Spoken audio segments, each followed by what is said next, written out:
Boa noite, mais um vídeo para o canal Filósofo Urbano, que já está com 2.660 visualizações e estamos com 424 vídeos produzidos, a maioria ao vivo, e neste momento nós queremos fazer mais esta exposição baseado naquilo que Deus usa para cumprir os seus propósitos. E eu quero iniciar dizendo que Deus, ele usa a tua gratidão para te curar, e através da tua gratidão também ele pode curar outras vidas. Deus não desperdiça a murmuração também que é produzida na vida das pessoas, permitindo elas que fiquem estagnadas, anuladas no processo de crescimento, porque ele não tem como intervir, fazer intervenção na vida das pessoas que estão sempre murmurando. No deserto, o povo ficou 40 anos por causa da murmuração. E Deus tornou aquele deserto uma universidade para ensinar o seu povo a confiar na provisão dele. Deus usa muitas coisas, de várias formas, para poder cumprir os seus propósitos. Deus não usa a tua insanidade na repetição, no mesmo comportamento, agindo da mesma forma e querendo ter um resultado diferente, uma mudança, uma transformação. Aquilo que é um incômodo para a qualidade nossa de vida tem que nos despertar para uma criatividade. Se estamos indo por um caminho que não está trazendo resultado, devemos elaborar um outro caminho, precisamos ser criativos e investigativos, reflexivos, para que a gente possa produzir um novo caminho. Isso é muito importante. E no exame da palavra de Deus, que foi escrito para exemplo nosso, para consolo, conforto, nós temos vários textos da palavra de Deus que nos mostram como que Deus age em favor do seu povo.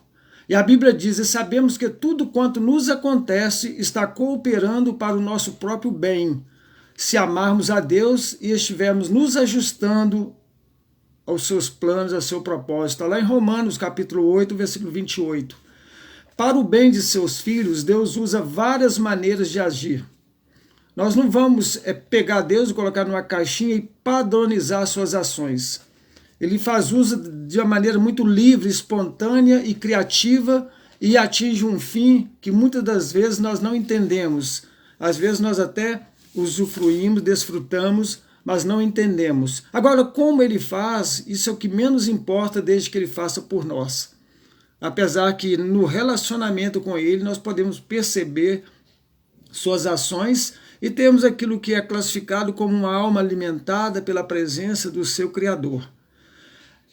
Eu quero simbolizar isso. Já pensaram os amigos receberem uma notícia de uma herança recebida por um testamento, ainda que você ache estranho e desconhecida a pessoa que te deixou isso? Eu te pergunto, a tua alegria será com a notícia da herança ou será uma curiosidade em saber quem foi que deixou para você tal patrimônio e tal riqueza? Talvez o que menos importe seja isso, mas você vai receber aquilo porque veio endereçado a você. Se existe alguém capaz de definir a ação de Deus, eu não consigo. Nós sabemos que Deus usou várias situações, pessoas, coisas para a sua vontade se cumprir, e nós vamos então refletir sobre algumas. Deus usou do pó da terra para criar o homem, o mais perfeito e inexplicável. A constituição deste homem é simplesmente fantástica. Ao ser identificado como coroa da criação, que Deus, ao ver aquela obra, a Bíblia fala que Deus sentiu uma alegria muito grande, não como se fosse surpreendido por aquilo que ele é capaz de produzir, mas pela alegria daquilo que ele construiu e elaborou, este poema dele, este homem, a sua imagem e semelhança. Deus usou da terra para que este homem tivesse o seu alimento e tem sustentado esse princípio de governo. Se fôssemos pensar detalhadamente em tudo que Deus fez e no que ele usa para fazer, nós vamos simplesmente ficar impressionados extasiados por meio de tudo que ele usou e tudo que ele usa, e às vezes de forma inexplicável, em que a razão ela não consegue funcionar para nos trazer a consciência e a ciência daquilo que foi feito. Deus usou a jumenta. É interessante, no Velho Testamento, Deus usou a jumenta para mandar uma mensagem a um profeta que estava em rebelião contra a sua vontade, empacando, não seguindo viagem, e essa jumenta, ela falou para o profeta. Nós nunca vimos e nem vamos ver alguém tendo o privilégio de ser repreendido por uma jumenta. Apesar de muitas coisas aprendemos com os animais. Uma jumenta consegue falar? Não. Uma jumenta já falou sim. Lendo as escrituras, certo dia, examinando em casa as escrituras, deparei com uma mensagem pregada, anunciada por uma jumenta que tinha sob o seu lombo um profeta. E a mensagem foi essa. A jumenta dizendo para o profeta: o que é que eu fiz para você me bater já 3 vezes? E ela chama a consciência, ela aluga a consciência daquele profeta dizendo: não fui eu sempre sua jumenta? Não fui eu sempre que carreguei você? Uma jumenta com um profeta no lombo. Deus usa a jumenta, abrindo-lhe a boca para dar uma correção àquela insanidade, aquele comportamento insano daquele profeta que, em rebelião contra Deus, estava caminhando em uma direção em que ele não podia ver o perigo, mas a jumenta viu que havia à frente um anjo preparado com a espada, um anjo da morte. Jumenta, um animal irracional, levada para onde a pessoa quiser levar. Um animal vegetativo, intuitivo, com instinto, mas que não tenha ciência de mudança, de transformação, mas ele foi usado por Deus para fazer mudanças ali naquele momento. E Deus usou esse animal irracional. Profeta, homem de Deus, escolhido, tendo desprazer de ouvir um sermão de uma jumenta. E quando caminhamos pelas Escrituras, nós vamos perceber também que lá em Jerusalém, um jumentinho carregando uma vida adorável era Jesus. Ele cumpriu seu papel calado, silencioso, e ao seu lombo, o Rei dos Reis, Senhor dos Senhores, entrando de maneira gloriosa, vitoriosa, porque ele não dependia na concepção de poder dos homens, mas na certeza de que ele estava cumprindo um propósito do Pai, Jesus.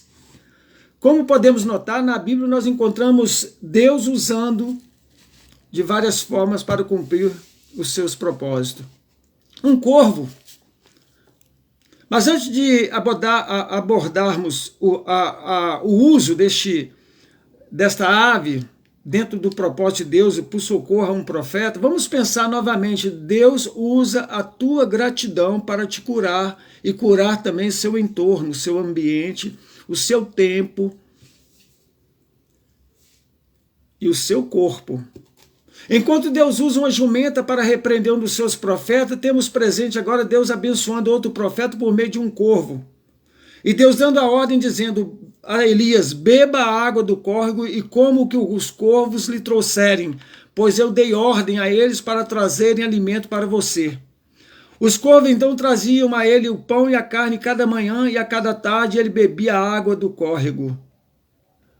Vamos perceber um pouco como que Deus age e vamos conhecer esse corvo. Este corvo que Deus usou significa para nós a provisão de Deus. Ainda que aparentemente abandonado, o profeta, Deus tem poder para fazer minar a água da rocha. Esse corvo vive em lugares solitários, onde o alimento é muito escasso, mas achando sempre o seu sustento, a provisão de Deus de alimento para este corvo. Profeta Elias fugindo da face do rei Acabe, porque estava com medo, porque ele tinha pronunciado uma sentença contra Jezabel, e ele então tinha sido sentenciado à morte por Acabe, quando disse: tão certo como vive o Senhor Deus de Israel, o Deus a quem adoro e sirvo. Aliás, a palavra de Acabe e de Jezabel seria de que exterminaria Elias. fazendo reparação aqui na exposição da palavra. Esta palavra, tão certo como vive o Senhor, seria a sentença de Elias sobre Acabe e Jezabel, sobre o controle de Deus sobre o tempo em que não haveria chuva nem sol, enquanto não fosse dado a ordem. E a Bíblia então vem relatar lá no Novo Testamento que Deus, homem sujeito às mesmas paixões que nós, orou para que parasse e voltasse a chuva, e isso aconteceu. Este profeta, no poder de Deus, disse essas verdades que depois de cumprida foram relatadas lá no livro de Tiago. O que Deus usa e que está sempre usando para cumprir a sua vontade é inexplicável. Ele usou um perseguidor, Paulo, para se tornar um dos maiores pregadores. Como o Senhor pega todos os acontecimentos e os faz favoráveis a nós é magnífico, porque Ele consegue fazer com que todas as coisas contribuam para o bem daqueles que amam a Deus, que o amam. Deus não parou de nos beneficiar lá do céu. Existem milhares de testemunhas que podem dizer o que experimentou durante todo esse tempo da presença de Deus em suas vidas. Pessoas que aguardam ainda o cumprimento das bênçãos do Senhor, que enriquece e não acrescenta dores. É quando então estaremos livres das lágrimas, do choro, das dores. Então Deus usou o jumento, uma jumenta, Deus usou um corvo, Deus usou situações tristes para encher o coração do seu povo de alegria, trocando as vestes de tristeza para uma veste de louvor, de alegria. Nós temos aqui, triste será o dia para qualquer homem quando se contentar perfeitamente com a vida que vive e com os pensamentos que tem e com as ações que pratica e que não sentir mais o bater forte do seu coração diante dos tantos benefícios que Deus lhe tem contemplado, agraciado, estendido sobre ele. Esta pessoa perdeu a sensibilidade da gloriosa presença de Deus. Deus usou então a jumenta, o corvo. Deus usa do seu coração triste para te dar vestes de alegria, segundo Isaías. E Deus usa e usou anjos também no processo seu progressivo de se revelar de maneira pela provisão, pelo socorro. Deus usa a tua gratidão para te curar. Lance fora a murmuração. Deus não usa nossa insanidade por não fazer planejamento e mudança de comportamento para atingir um melhor fim, uma melhor qualidade de vida na nossa relação com Ele. Vamos nos lembrar então das maravilhosas ações de Deus na história do povo. A Bíblia fala que o anjo do Senhor cerca com sua proteção e livra quem ama a Deus. Ou seja, o anjo do Senhor acampa-se ao redor daqueles que o temem. O escritor da carta aos Hebreus sabia desta verdade, ele disse, pois os anjos são espíritos ministradores, mensageiros de Deus, enviados para socorrer, para ajudar e cuidar daqueles que receberam a salvação. Bem evidente, claro está a atuação dos anjos no cumprimento da soberana vontade de Deus, quando na humilde aldeia da Galileia, um anjo proclama, de maneira digna de ser lembrada, dizendo, o anjo Gabriel, parabéns, jovem favorecida, o Senhor é contigo. Depois de um tempo na vida daquela favorecida, temos um gostoso, um bom som ouvido também, os anjos, miríades de anjos, vozes cantando, imagina os melhores sopranos, contraltos, tenores, e ali reunidos, a melodia era sublime porque vinha do céu para o coração do homem, está lá em Lucas capítulo 2. Eis que lhes trago a notícia mais alegre que já se deu, e isso é para todo mundo. Vos nasceu hoje o Salvador, o Messias, o Senhor, nesta noite, em Belém. E nos diz a palavra que juntou-se ao anjo uma grande multidão, um exército celestial, louvando e glorificando a Deus. E voltando então lá no Velho Testamento, nós vimos o livramento que os anjos deram a Ló e sua família. Nós vimos no Novo Testamento também, quando Cornélio foi visitado por um anjo. Nós temos a ação dos anjos, o anjo da morte também, quando estava lá no Egito. Implacavelmente.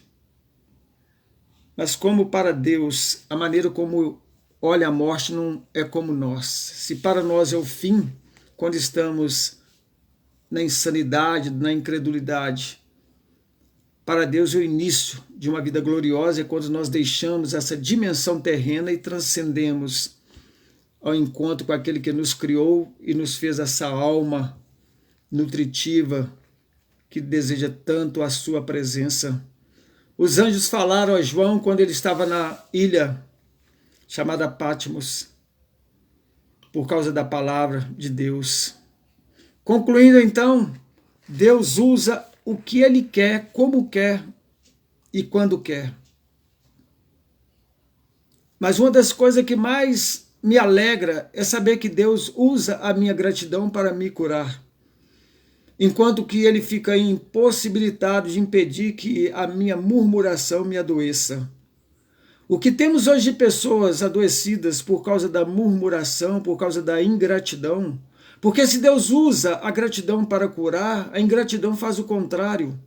Ela traz adoecimento. Ela impede que você sinta o acolhimento de Deus, o abraço de Deus, o afago de Deus, o colo de Deus. Que você não ouça o convite de Jesus: vinde a mim, os que estáis cansados e oprimidos, eu vos aliviarei. Vinde, experimentai que meu jugo é suave, meu fardo é leve. Fica impossibilitado a pessoa que está andando por murmuração. Aumenta-se a ansiedade, se desgasta toda a possibilidade de ter uma boa imunidade.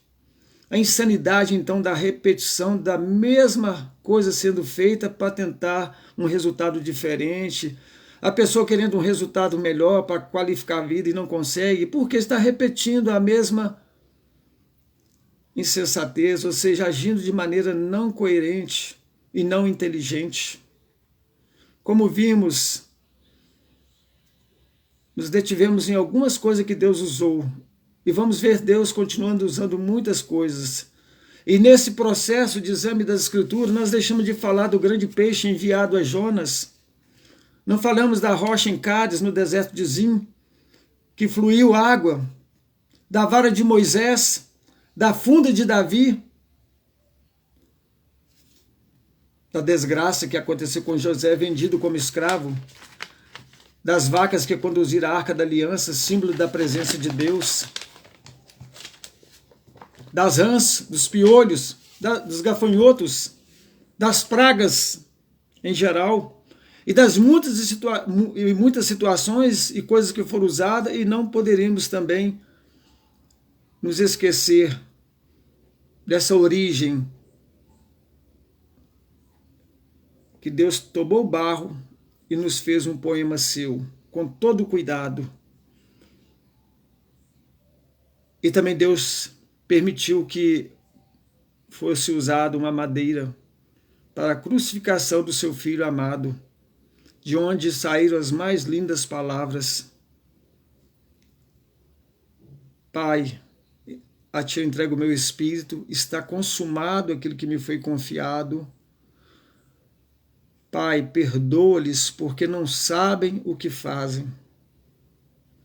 Meu amado, Deus usou e continua usando tudo aquilo que Ele quiser para cumprir a sua vontade. E digo com toda certeza, se Ele usou uma jumenta, se Ele usou um corvo, usou anjos, Ele pode usar a tua vida também. Não apenas para colocar a tua vida sobre uma rocha, mas a vida de muitos que cercam a tua vida, o teu viver, que faz parte da tua história. Basta você confiar.